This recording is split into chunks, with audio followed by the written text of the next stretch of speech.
Hey, help support the show by joining the Patreon or becoming a YouTube member. Also hit that like button to subscribe if you want more Cavs-focused content. One of the fascinating things about playing in the playoffs is that your games are going to be more watched. Obviously, there's less games happening. These games are more important. All of the excuses that people give to not pay attention to something when it's happening during the regular season is obviously gone once the postseason comes around. So, what's been interesting to see has been the national reaction to Ty Jerome. Now, Cavs fans were not caught off guard by anything Ty Jerome was doing, right? Those of us who have watched most of these games this season, we knew that Ty Jerome doing some shit like that in the playoffs wasn't probable or likely or could happen or possible. It was inevitable that Ty Jerome do something along those lines. And, you know, it's more or less not a surprise for us because we've watched it. We've seen Ty do it, and we've watched Ty's game, and we know that Ty's game translates very well to what the playoffs demand of somebody in Ty's position, right? It's one of the huge reasons why people, when they assume the Cavs are going to have the same problems that they've always had in the playoffs, why we were like, I don't think y'all paying attention enough, because the Cavs have added to their bench since last year 2 six-man of the year candidates in DeAndre Hunter and Ty Jerome. It's a huge boost. And I think the national people are starting to take notice of it, and even the people who are national that did take notice of it, they're starting to, you know, say this shit with their chest a little bit. But let's listen to Hoops Tonight with Jason Timpf. He talks about the Cavs' performance and Ty Jerome. Let's hear what he has to say. Let's react to it. Ty Jerome. I talked a lot this year about how he was the best backup guard that I saw in the NBA. He brought this combination of like truly highly efficient scoring. He was 64% true shooting this year, scored at high volume too, about 23 points per 36 minutes, and also brought the playmaking piece, the ability to make the reads that he made down the stretch tonight, like that pick and roll kick out to Sam Merrill or the pocket pass feed to Jared Allen for a layup. He just can be surgical in a way that no other backup guard in the NBA can be. And that's an important piece, right? The playmaking. We know Ty can shoot like nobody's business. Ty can get to the bucket. Ty can have a mid-range game. Ty can get to the foul line. Offensively, he has it. But what separates Ty Jerome from a Karis LeVert or a Cedi Osman is that, the playmaking ability. You know, I joked on this channel, but I think it's a fair comp. When Ty Jerome gets hot, he turns into Luka Doncic, like 6'5" Luka Doncic. And that means everything that it means. The three-point shooting is there. The ability to get to the hoop is there. The ability to get to the foul line is there. And the ability to get other people involved is there. There are times where Ty Jerome will control the game, and it's not because he's putting up 20 in the fourth quarter. He'll maybe have 10 points, but he might have like 5 assists. Like Ty, and I know this is going to sound corny. I know. Don't get on me. But Ty Jerome really ties this team together. I know. I couldn't avoid it. It went across my head. You can see right when it went across my head because I got a big ass smile. But yeah, Ty Jerome ties the team together. And it's all of these things, right? It's when people, that's why when people are like, well, what if his shooting doesn't stay hot? He brings more to the floor. Ty is one of these players that can be productive if they don't score. And that's another thing that the Cavs have. The Cavs have players who can get you 30. We talked about that in my last video, for sure. No doubt. They got 30 bomb guys in that room for sure. But the Cavs also have a lot of guys who can be productive if their shot's not falling.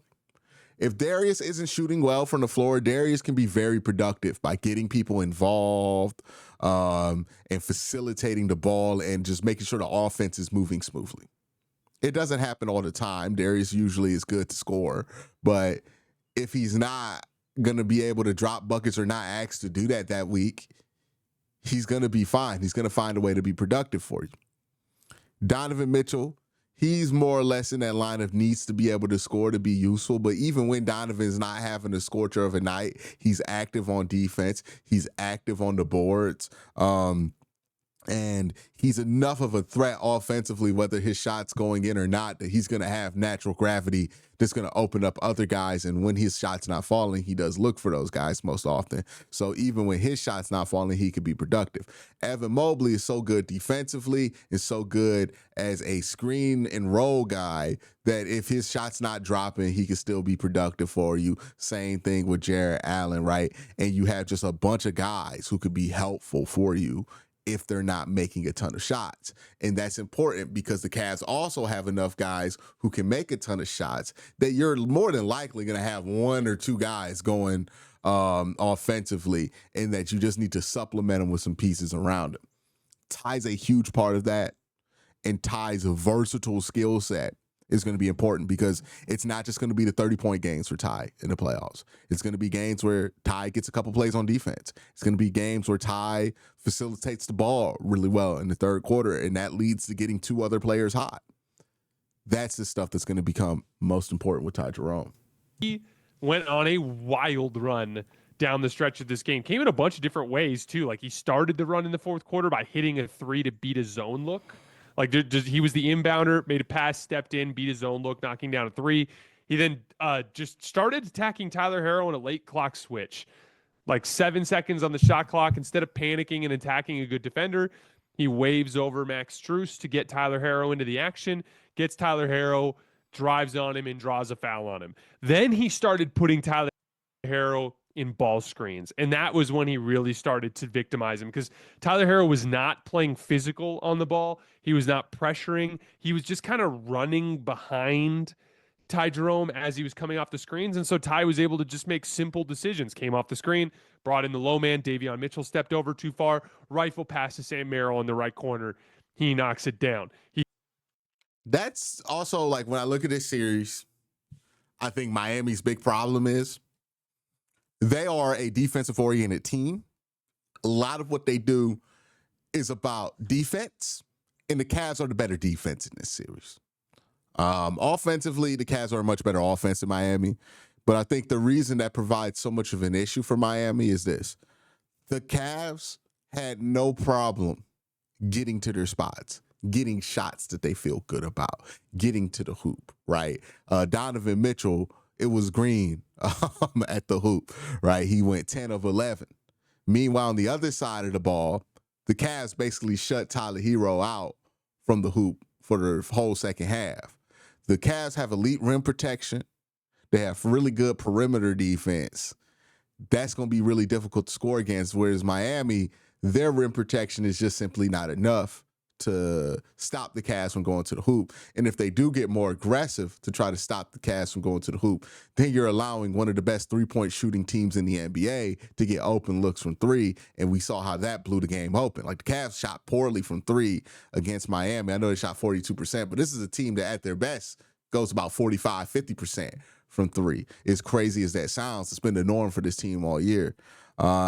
So, like, there's not really a lot of adjustments Miami can really go to, right? They can put more pressure on this piece, make this guy score, but the Cavs just did not have a problem getting to where they wanted to get to on the floor.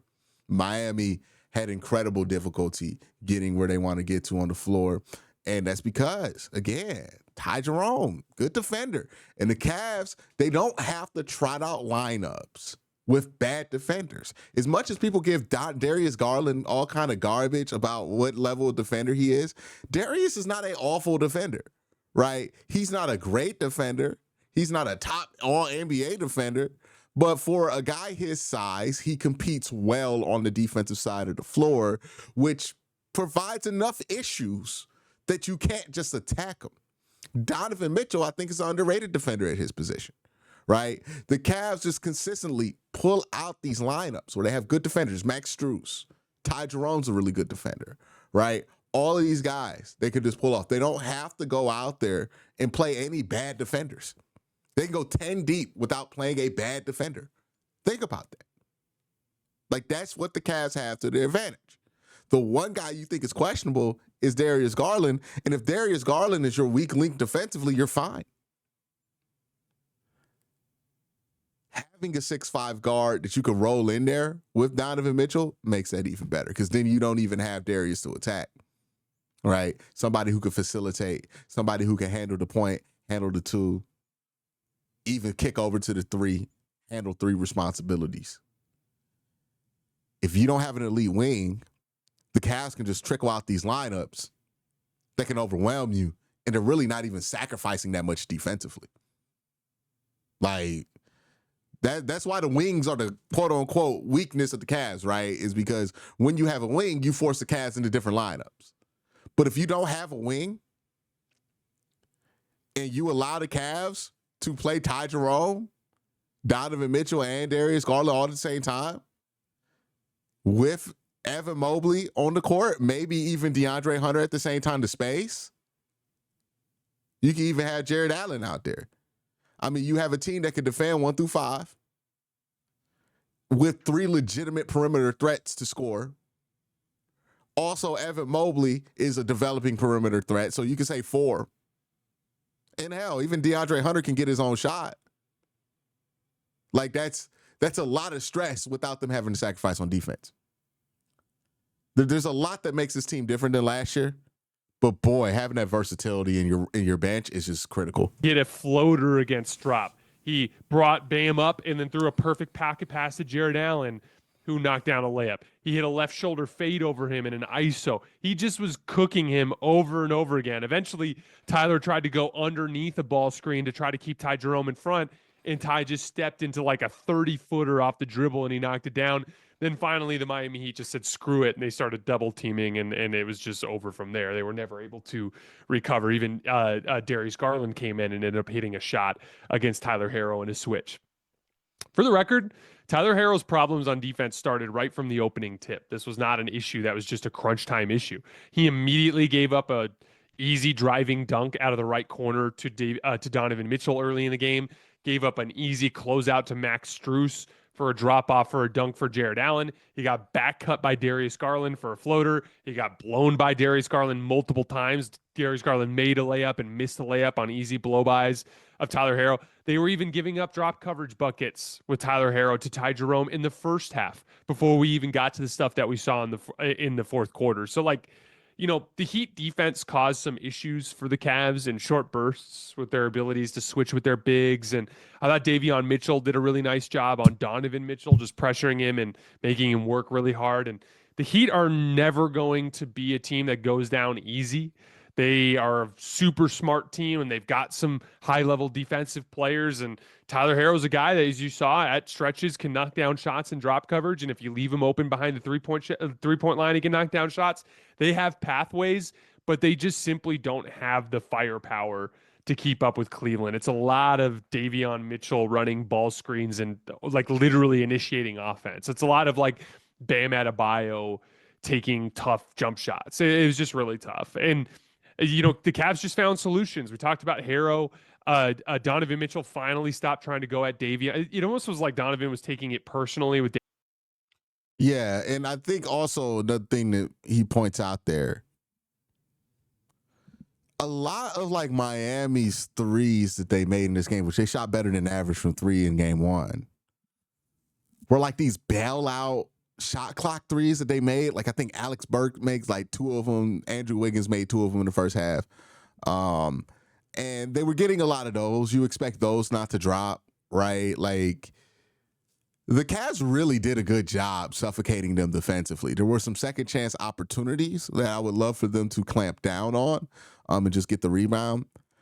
I think the Cavs understand and understood in that fourth quarter, okay, this is the template of how we can beat the Miami Heat. We've kind of, I don't want to say they figured them out, but they understand what weaknesses they can really exploit with Miami. I'm excited to see how they enter into these next couple of games, if they take care of business.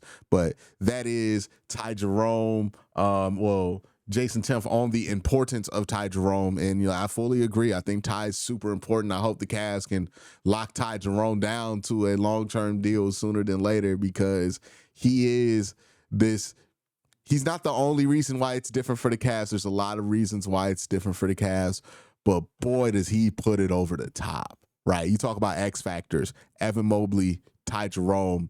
Those are two X factors on the offensive side of the ball that I don't think teams had to deal with before with the Cavs, or are used to game planning against for the Cavs, that can just break a game plan wide open. Again, this is why I think this team is just so much better than last year. But let me know what you guys think in the comment section down below. Have a great day. Have an even better night. Peace.